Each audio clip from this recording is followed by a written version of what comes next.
Welcome to the Flip Thinking Podcast. In this podcast, you'll listen to intimate conversations between Bertolt Gunster and his guests.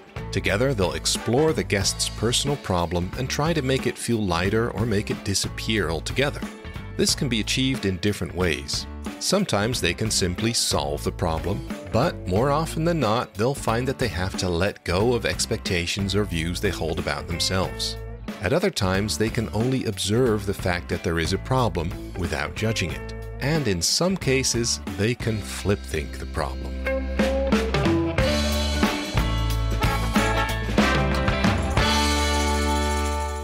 Well, welcome to have you here, to have a conversation with you. So can you tell me something about you? Yeah, sure. Mm-hmm. So my name's Michelle. I'm 34 years old. And other than that...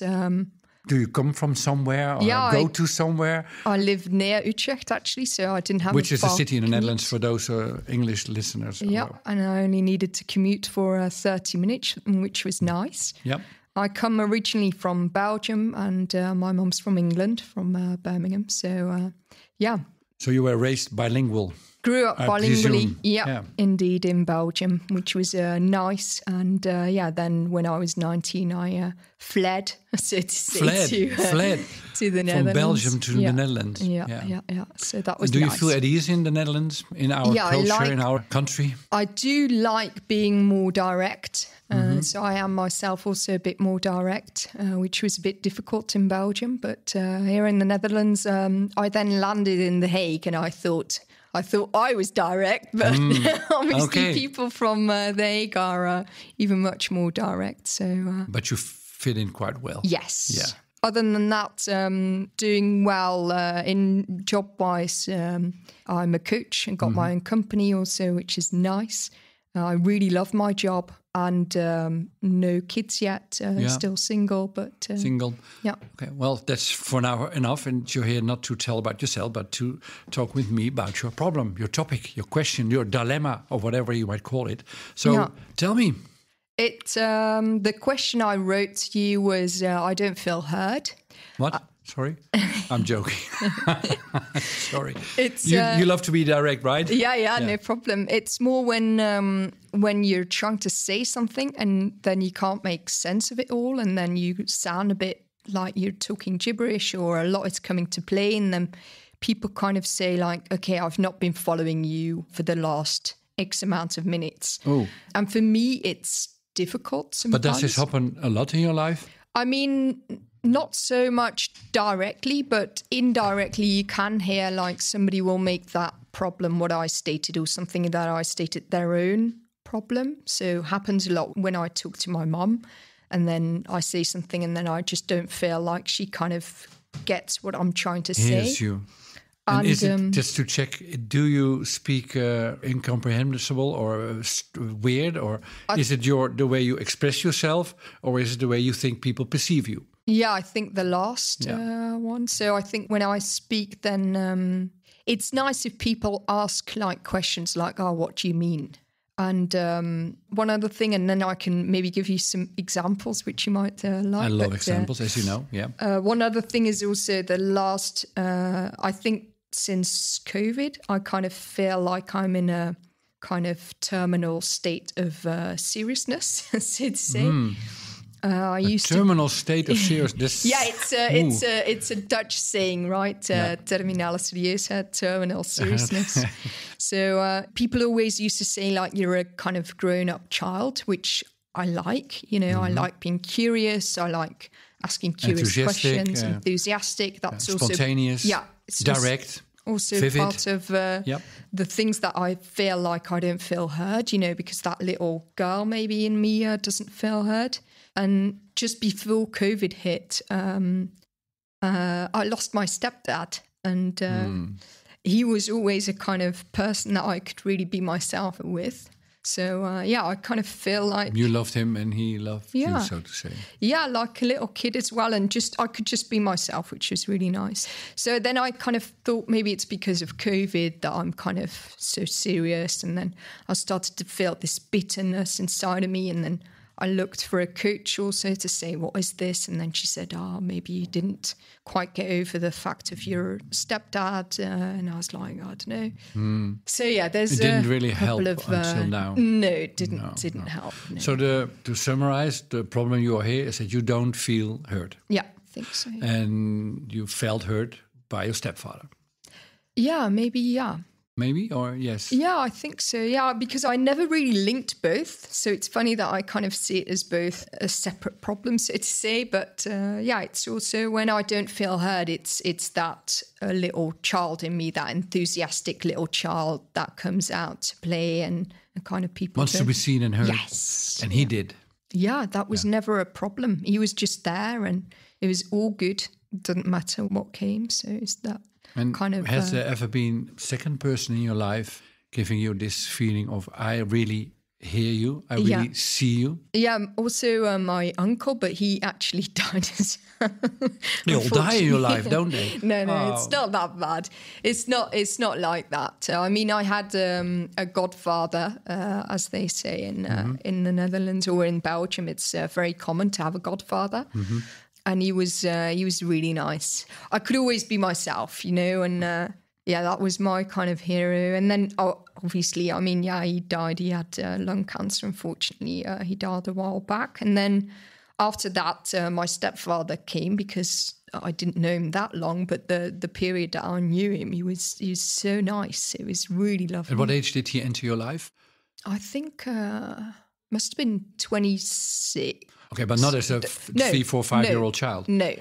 So my godfather was always there, and then all of a sudden my stepdad, which is weird because I refer to him as my stepdad, but he never took any dad kind of position, but he did have this kind of dadly kind of love. Just being nice and friendly and lovely to you. Yeah. And so was there a father in your life? How is it with your biological father then? Not great. I mean... but did your parents separated, right? Yeah, they separated when I was 10. It was always very difficult growing up. Mm-hmm. So I was pretty happy when they separated because they just didn't get the best out of each other, basically. Did you have brothers, sisters, siblings? Yeah. One brother. He's older, 2 younger? years, 2 years older. 2 years older, yeah. And did he have the same kind of experience in childhood as you did? Yes, yeah. So in a way you were relieved that your parents separated? Yes. Which is, of course, crazy to be relieved as a young child. There must have been severe fights, discussions. Yeah, they always fought and they didn't bring the best out of each other, and it was not a nice atmosphere, really. Did you felt hurt by your father and mother? No, that was one of the first things that actually came to play when I was talking with my coach, was that that I have this pattern. So when things aren't safe, then I try to kind of interfere and speak up or try and do something and then try and make it safe, so people need to hear me, like, look, we need to do something, and then I'm not heard, and then it's not safe, and then I speak up and then I'm not heard, so those... Then you start fighting or coming up for yourself, speaking louder and louder until you are heard. Was this, or is this the pattern then in your childhood? That could have been a pattern, but obviously if you're, when I was very little, even before I could speak, there were these fights, so I must have already had something that, then I would cry maybe, as a baby. I don't know, so I can only look at it in retrospect, but for sure that could have been something that manifested then, for sure. When I listen to your life story as a young child, I come to the conclusion that you and your brother probably, maybe, weren't heard by your parents at all because they were too much busy fighting with one another and having a lot of troubles in life and not seeing and listening to you both. Is this correct? Yeah. Is this how you experienced your childhood? Yeah. And so as a young child, you wanted to be heard, like all young children want to be heard, right? Yeah, you want to be heard, seen, respected. Yeah. And this wasn't the case. No, I think so, but that's in retrospect. It's not necessarily that I feel shut up then or something. I don't know. In retrospect, now I can think about it, looking back at that situation, thinking, oh yeah, probably I wasn't heard there. But it's more trying to make sense of the situation with the glasses I'm wearing now, rather than I would say, look at myself then and say, oh yeah, I recognize that. But if you identify with yourself being a younger child, 7, 8, 9 years old, how would you then describe this situation for you? How did it... Not nice, just not nice, not very safe, a kind of situation you want to leave. So when I was 6, I distinctly remember trying to kind of bring my parents together and say, look, make it up with each other or something. Which is what children tend to do, saving the family. Yeah. So I didn't. And really how successful were you as a coach of 6 years old? You are a coach now, right? But you started coaching when you were 6 and then coaching your parents. Yeah, it's funny because my mom... Not that successful, I presume, right? No, my mum... Because I you lacked some skills maybe also as a 6-year-old child, right? Yeah, I mean... and the authority, of course, yeah. And not only that, it's not my place. No, you should just be a... That's also maybe... You should be able to just be a child. Yeah, and that's maybe a part of where that bitterness comes from, is kind of like, in what way are you as a child just able to be a child, And could you then say that the spontaneous, intuitive, extrovert child wasn't heard and there was no place for that child at all? I don't know. Take your time. I wasn't seen, no. I don't. There's actually an example for that when I was, I think, about 5. I'm not sure. My dad said, you don't have as much capabilities as your brother. Your brother will really make it, but you're not as smart. He said so to you? Yeah. Thank you very much. Yeah, I was like, okay, So in a way, that's made me a lot to who I am now, because now I kind of feel like I'm proving also to myself that I am, capable of doing things. Oh God, yeah, I mean, come on. So, which was nice, but in essence... This must have hurt, right? A lot. Yeah. You predicted you would cry. You're crying now. That's why the silence.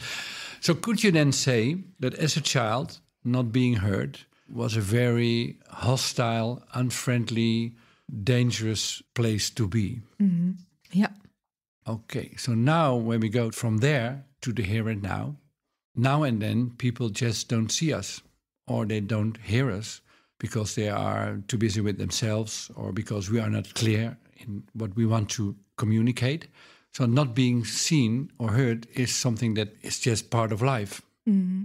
Now I have the assumption that for you, this feels very uncomfortable because it reminds you of being not seen and heard as a child, which is dangerous because you are vulnerable and you depend on your parents, and not being seen and heard is absolutely problematic, traumatic. Mm-hmm. But now, grown up as you are, I presume, and when people now and then don't see and hear you, for you, it is difficult to just conclude, well, now and then people then don't see me. Yeah. And that's fine, because I'm not that important, am I? Mm-hmm. Or maybe I didn't express myself quite clearly. Yeah. So I have the assumption that it hurts you because it's an old pain you carry with you. It could be, yeah. It could be. So do you, on a deep level, perceive yourself as, I am not seen by other people unless I do my best? Yeah, maybe, yeah. Unless I don't know what the unless I would be, but indeed doing my best is definitely something that I do a lot of.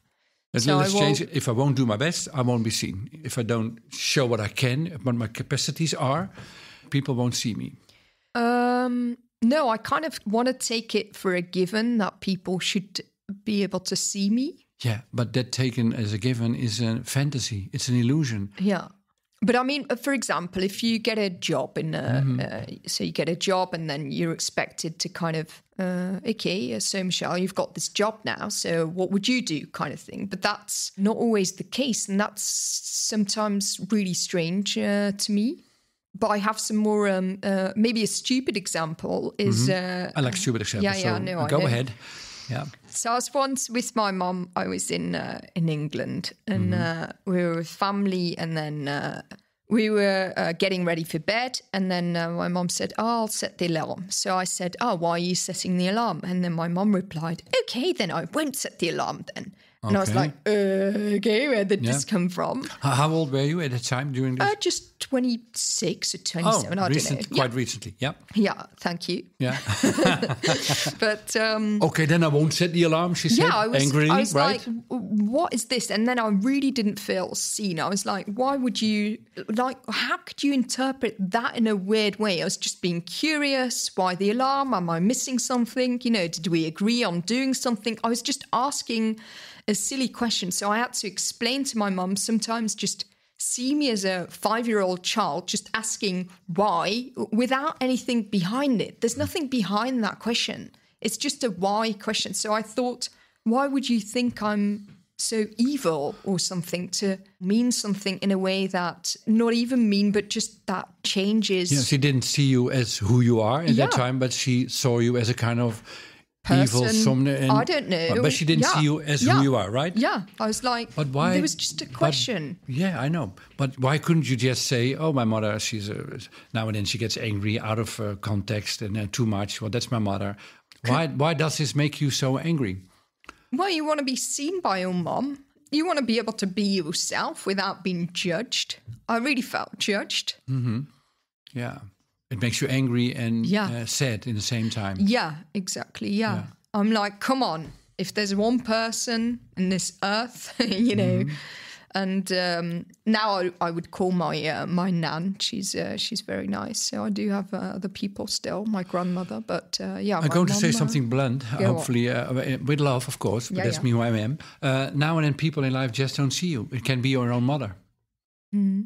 And this will go on the rest of your life, that now and then people won't see you. Also, maybe in your deepest fears and anxieties or pleasures or some things you really want to share with people, it can happen that people just don't see you for whatever reason.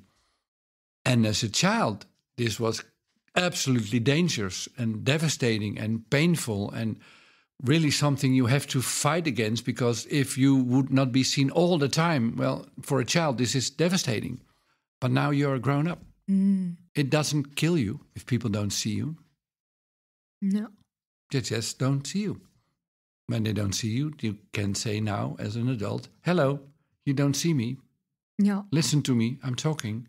Hello. So I do that. Yeah. I do that. And then in the end, I do get frustrated. Yeah.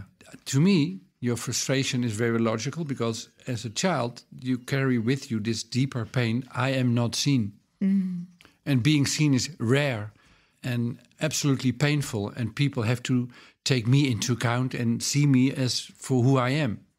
But this is something a child needs, and parents have to give this to children. And your parents didn't, which is very painful. They didn't do a good job, to say the least, right?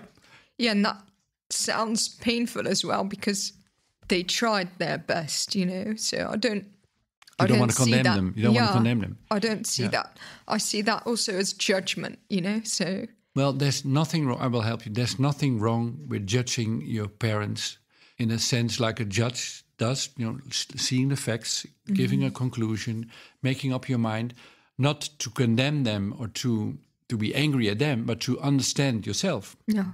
So judging if your parents did a good job or not is... there's nothing wrong with that. At least I didn't get what it was that I needed at that time. Absolutely at not. Times, yeah. Absolutely not. No. Brother got a little bit more than you did, which is unfair. Yeah, he claimed a lot of the... the attention? Yeah. Did you think they saw him more better? I mean, he had his issues, and then... I don't know, getting into trouble and, you know, stuff like that. And so he got a lot of the attention, which was...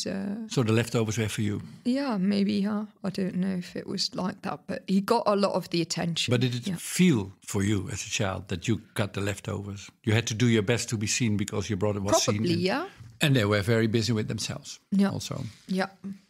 So could we conclude that your self-image now, as you are sitting here to me, a little bit older than 26, a little bit, that your self-image is, I am not seen unless I share my feelings and thoughts with other people. I have to be extrovert on this. And if they don't see me, this hurts. Yeah. Okay. Now, what from now on then, having said all this? Yeah, I don't know. So then I don't get hurt sometimes. Mm-hmm. Which is very comfortable too, because not being seen is not being judged. It's very nice to be but I not do visible. get judged. So you get judged based on a kind of idea that somebody has from you. Yeah. Now there's this angry child again. Yeah. People can judge you. Yeah. Sorry for you. No, they can judge me, but it would be really nice if they would judge me based on the person that I am, right? And not based on the image they have in their heads of me. You know. Yeah, but anger. I think your anger is very interesting, and it makes me curious. Why are you so angry? There are stupid people in the world, or naive people, or people very much like your parents, busy with themselves, not having any room. Any space for anybody else's feelings and emotions or thoughts. This is what life is about. And as a child, I'm repeating myself, as a child, this was very dangerous for you and very uncomfortable, very unsafe. But now you're a grown-up girl. You're nearly 30, right? So why does it still hurt you so much? My assumption is because it resembles the pain as a child, as a young girl. I don't know. It can be, but it's just not fair. But life is not fair. Yeah. Life is not fair, and it will never be fair. We try to make it fair, which we should do. We should do so. I think very much. I like a fair world. I want to fight for a fair world. But people can be unfair. Life can be unfair. People can judge you for no good reason at all. Yeah. But sometimes it's got nothing to do with me, and I'm like, come on, I can't even play in my own life or in this life. And if you're going to judge me or condemn me, then at least do it based on me. Sorry for you, they won't now and then, and it will go on the rest of your life. I want to tell you something. Some things in life we cannot change. Like everything in the beginning has an ending. If you start a relationship, the relationship will one day end.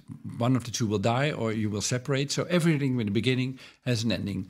People can be unfair. This is just what happens. Things can be unlogic. So there are a lot of things in life you cannot change. You have to deal with it like you have to deal with the rain.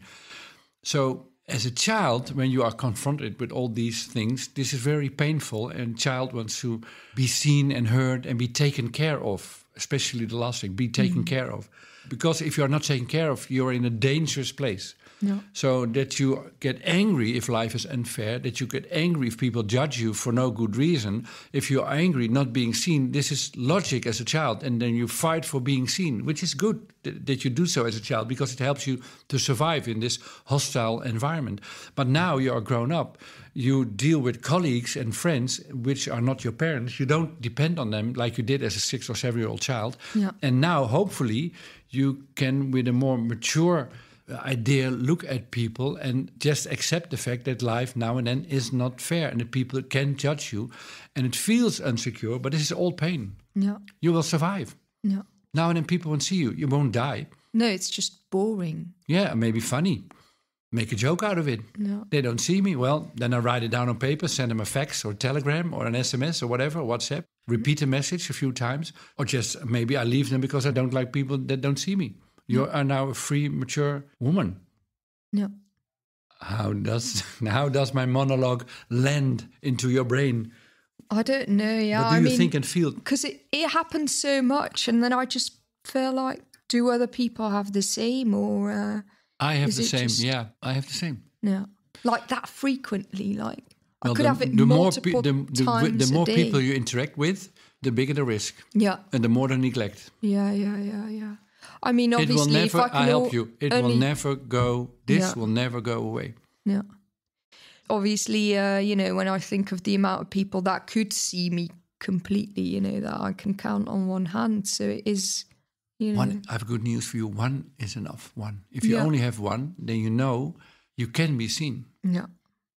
How many people are there in your life now that really see you? That you really can depend on and open your heart to without feeling insecure what they might do or might not do? Probably my grandmother. Yeah, probably my grandmother. Because even I would judge myself, probably, so, yeah. How would you judge yourself then? Don't be so ridiculous. We're entering a new level now. Don't be so ridiculous. Yeah. Okay, so now the podcast is not ended. So when you feel not seen, and when you feel angry or hurt about it, then there's a new problem. You have this judgment on yourself that you are childish. Yeah. Maybe this is the core. This is the root. we are now stumbling upon. So it's not only that when your mother talks about the alarm setting, blah, blah, blah, it's not only that you really don't feel seen, which is a fact, right? Yeah. Which is a fact. Yeah, I agree. I agree. You know, you don't have to convince me. Yeah. You come and you get angry. But the real problem is that you, when you get angry or feel hurt, you see yourself as childish, right? Yeah, this was the word? And ridiculous. Sorry. Ridiculous. Okay, so you are ridiculous. Yeah. Okay. What a twat. That's the root. Yeah. So when your parents, when you were 6, 7 years old, when you were crying for attention, being seen, was the judgment they gave you that you acted ridiculous? Yeah, maybe. That it was made very small, like, look, it's not that big. Between the lines. Yeah. Now, would you say so? Even still now, you know, if my dad would hear this podcast, then he would probably also think it wasn't that bad. Yeah. You know, and you think don't exaggerate. Yeah. You are ridiculous, exaggerating, right? Is this a solid yes? I'm not fishing for the right answers. I really want a yes. Yeah. So did you really felt judged as being ridiculous, asking for attention? Probably, without them saying this explicitly. But is it the conclusion you draw as a child? This is what I'm interested in. Yeah, I think so, yeah. So the next step, I will test this negative self-image. Yeah. So nobody wants to see him or herself as being ridiculous. So is it then the fact that you try to be mature and not feel hurt or sad about being seen, that you try to let it go? Is this your goal? Was this your aim for the last 20 years, so to say? That you were above this feeling of being hurt? Probably. So I tried in my life very much so to make everything kind of work and, you know, do a lot of things. So at least I'm not seen as incompetent or anything like that, you know, and people can't say anything about, you know, how I can. And how did you ideally wanted to be perceived by others then? Like competent and, you know, able and smart, or I don't know. Could you say that all these things are the opposite of ridiculous? Yeah, probably. Yeah. Mm-hmm. Yeah. Yeah. So now we have stumbled upon the pattern. Yeah. Yeah. It would probably be something like, you're just. What would you know about this? You know, you're not important. Yeah. Your opinion doesn't matter. You know. Because you are ridiculous. Yeah. So is it the fact that your self-image deep inside, I am actually ridiculous, on an emotional level? Yeah. Rationally, of course, you know, you're competent, probably, you can do a lot of things. But this is an emotional self-image you carry with you. Nobody wants to live with this self-image. So what you try to do is to make all kinds of attempts, not only to hide it, but better to prove the world and yourself the opposite of being ridiculous, which is mature, sane, competent, all the words you just mentioned. Is this the pattern you find yourself in? Yeah. Yeah. Well, then I have bad news for you. You will never win this fight. You will never win the fight against this negative self-image, because the negative self-image will survive all attempts to be there. The only thing you can do is let it go. Yeah, I was wondering what my word was, you know, and ridiculous. It was talking. Because in Dutch, I thought maybe it'll come out in English because I was brought up bilingually. And then in Dutch, it would define itself as stommetrien or something. Stommetrien, which is a Dutch word for the English people. Stupid twat. Twat, yeah. As you know, twat. This podcast, I'm always looking for the word that hurts the most. So of all the words you have mentioned, stommetrien would definitely. Stommetrien would be, which is close to ridiculous, right? The people who don't know the word stommetrien, it's close to ridiculous. You are stommetrien. Yeah. Imagine that you would leave the building and I would be talking to Didi, who's doing the podcast, the productional side of it. And she would say to me, well, she was really stommetrien. Would you feel like stabbed in the back? Yeah, I mean, she didn't. Oh my God, how is she even coach and not professional and not competent and stommetrien, yeah. This is all a theater play because actually in the core she is a stommetrien. She's ridiculous, yeah. She acts like being competent, but we all know it's fake. Yeah. So, what from here on?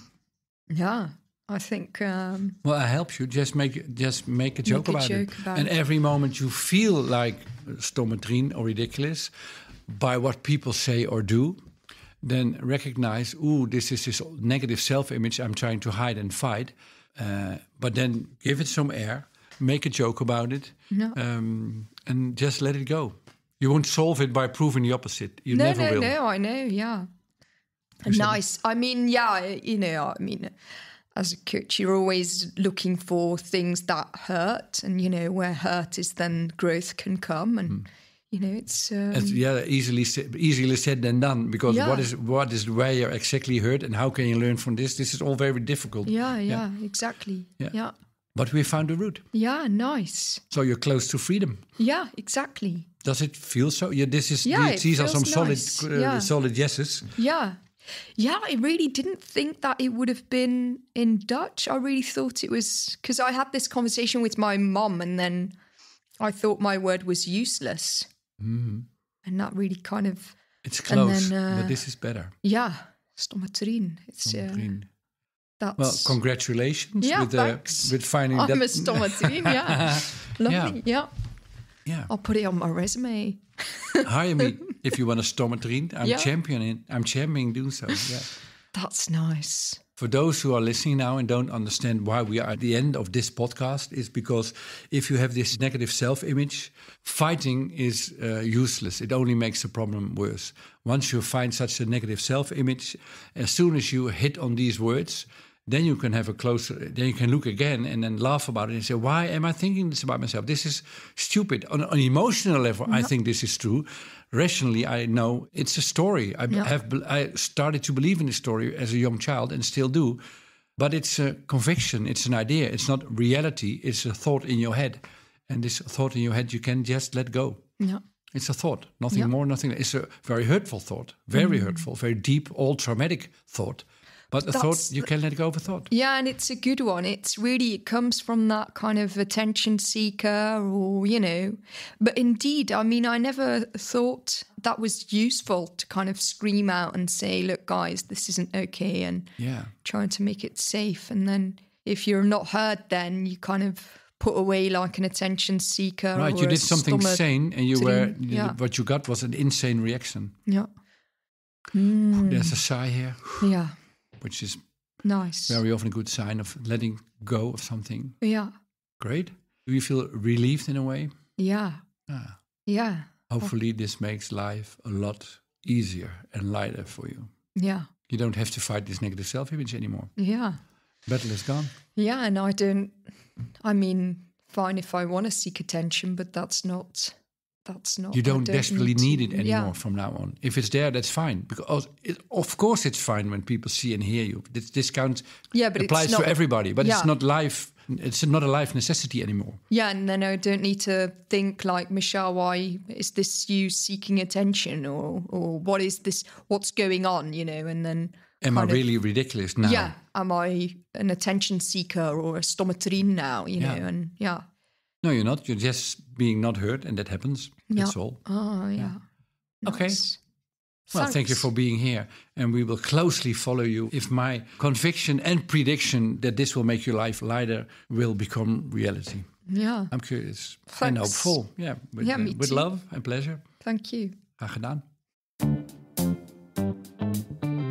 Do you want to flip think your own problem too? In Bertolt Gunster's bestseller Flip Thinking, you will learn all about the life-changing art of turning problems into opportunities. Flip Thinking is available in England, Italy, Portugal, South Korea, United States, and soon in 17 other countries too. For info, check out flipthinking.info.